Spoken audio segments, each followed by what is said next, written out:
Well, hello. Welcome to this fourth episode of Surprises from or of the first original Christmas. Okay, well, you may notice that I don't have a fire going. That's for two reasons. One, it's not at all cold in the house. And second, we have a tremendous south winds blowing these days, and it's hard to get a fire going. The air comes down the chimney, and it's complicated. So we've got to be happy with a little house there with a little candle in it today.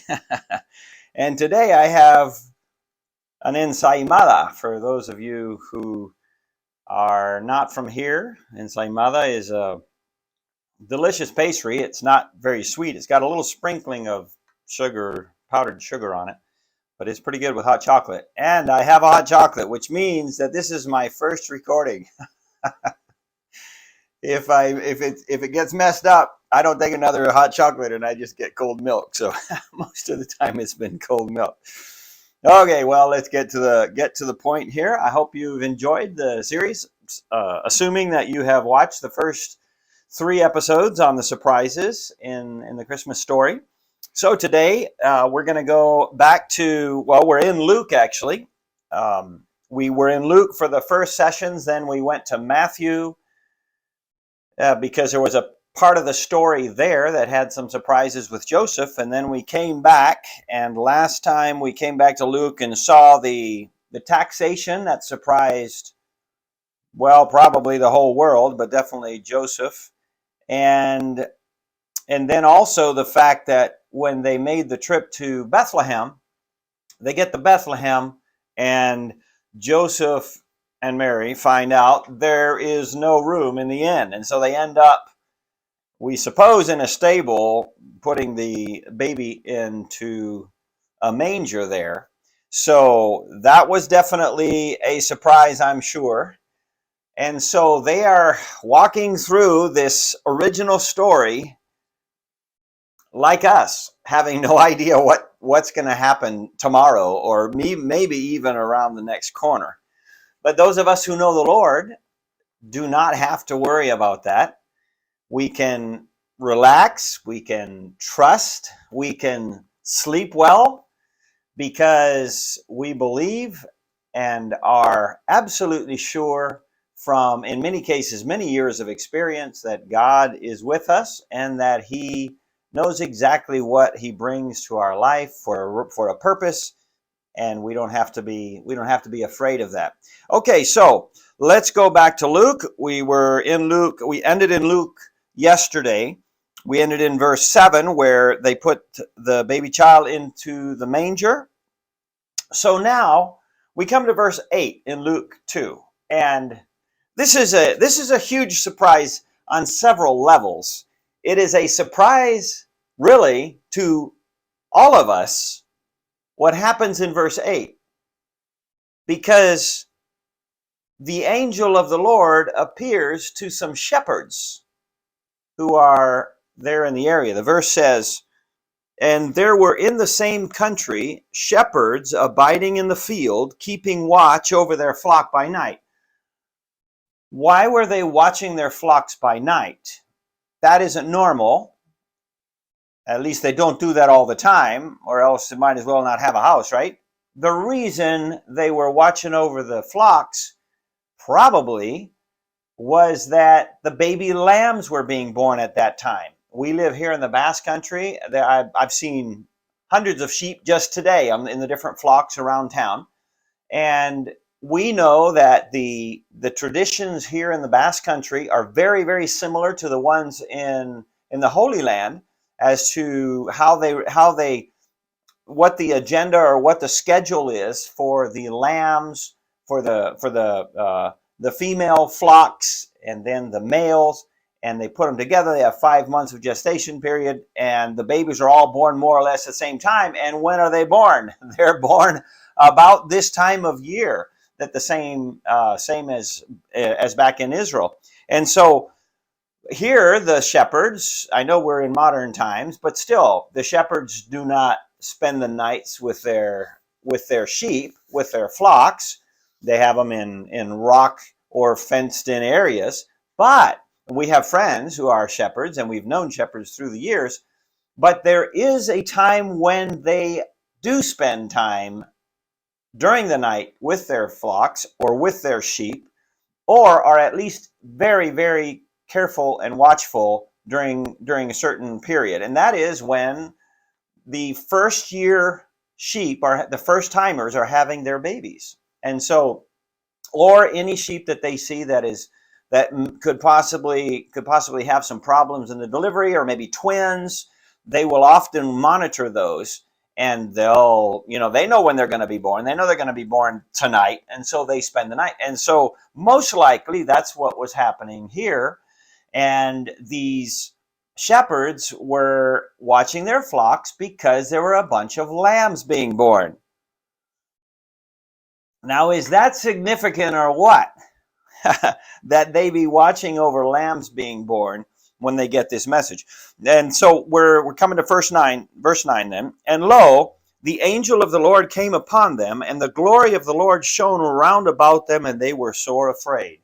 So here's the surprise. The shepherds are working on a normal night of that time of the year, doing what they have done every year around that time, watching their sheep at night. Nothing special about it, other than what the lambs being born, and they get the surprise of their lives. No doubt about it, the surprise of their lives. And God sends his angel to bring the message to some simple shepherds. It seems amazing, it seems shocking, and yet it fits, doesn't it? It fits perfectly into what we know about God and the gospel and humility, and the Lord going to the down and outers and the simple folk, not dumb people, but simple, maybe non-educated, but humble, and people who are Godward, who love the Lord. And so he shows up to these shepherds. It says, the glory of the Lord shone round about them. This glory hasn't shone on Israel's soil for hundreds of years. And when it does shine, it shines around some shepherds who are working. How was that?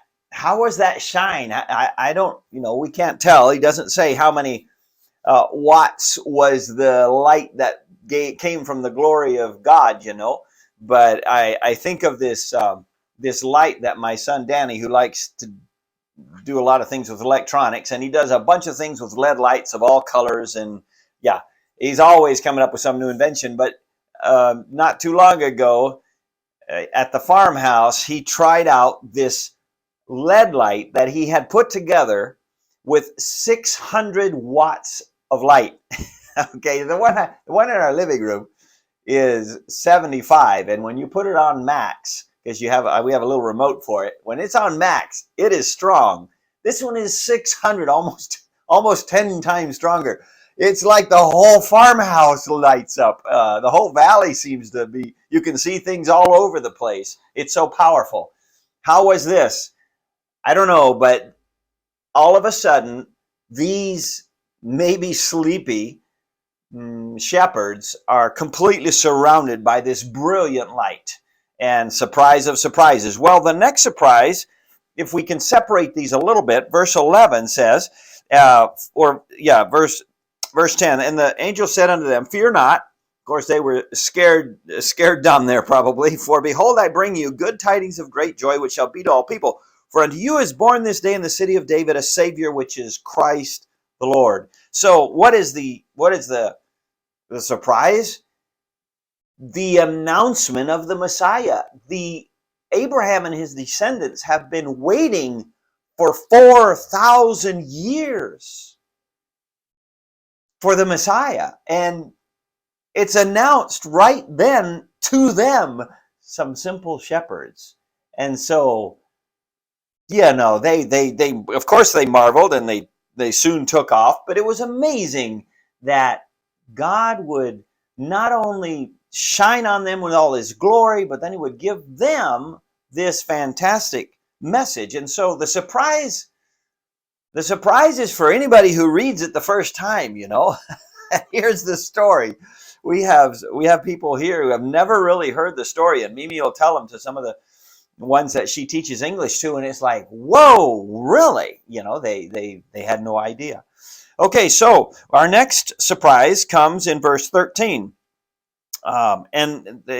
In verse 12 it says, "And this shall be a sign unto you, you shall find the babe wrapped in swaddling clothes, lying in a manger." And suddenly, surprisingly, shockingly, immediately there was with the angel a multitude of the heavenly host praising God and saying, "Glory to God in the highest." So the next surprise is this angel has been surrounded by the glory of God, and then all of a sudden the angel himself is surrounded by a multitude of just a humongous choir. How many? Well, I don't know. It doesn't say. 1,000? That would be a lot. But man, why not? It could be 10,000. It could be the sky was full of them. The shepherds are the only ones to know. I'm sure they told Joseph and Mary about it, but Luke didn't get the information, or at least he didn't include it in his writings. But so the shepherds are stunned as they watch and listen and hear this fantastic choir. My goodness, these shepherds, what a package of surprises comes to them on what seemed like an ordinary night of work. Yeah. And so the next surprise comes in verse 16. They said right before it, "Let us now go even unto Bethlehem and see this thing which has come to pass, which the Lord hath made known unto us." And they came with haste, and they found Mary and Joseph and the babe lying in a manger. The surprise here isn't for the shepherds. The surprise here is Joseph and Mary.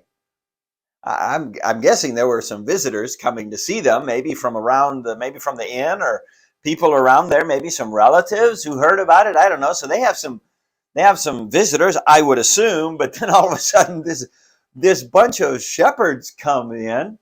I don't know. We know shepherds around here, and shepherds are they're very intelligent men, the ones I've met, but they aren't necessarily educated many times. They haven't gone much to school at all, so they don't have the formal education, but they're brilliant when it comes to animals and nature and all of that. So, but they're probably, I would think, they were rough. Maybe they hadn't showered too much. I don't know about that. That's all a guess. But I would guess they were embarrassed, to be around this little baby and to know who he is, or at least somewhat know who he is, whether they understood it or not. So Joseph and Mary get this visit from the shepherds, and they are surprised. The shepherds give them the message, and it's just a confirmation of this huge collection of surprises that they are living, this adventure just full of shocking things. And so the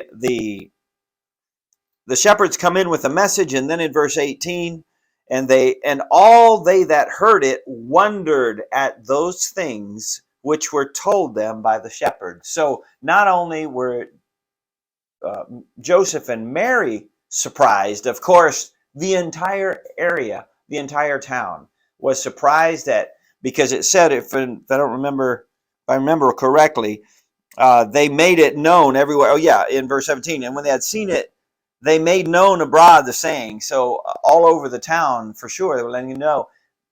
And we think, well, yeah, everybody knows, but everybody who? Yeah, everybody in the town. It doesn't get out much farther. Who's really interested in a little baby being born in a little town? So it's all in its context as God narrows down to a very, very, very, very tiny little spot. But there we go with the surprises today having to do with the shepherds.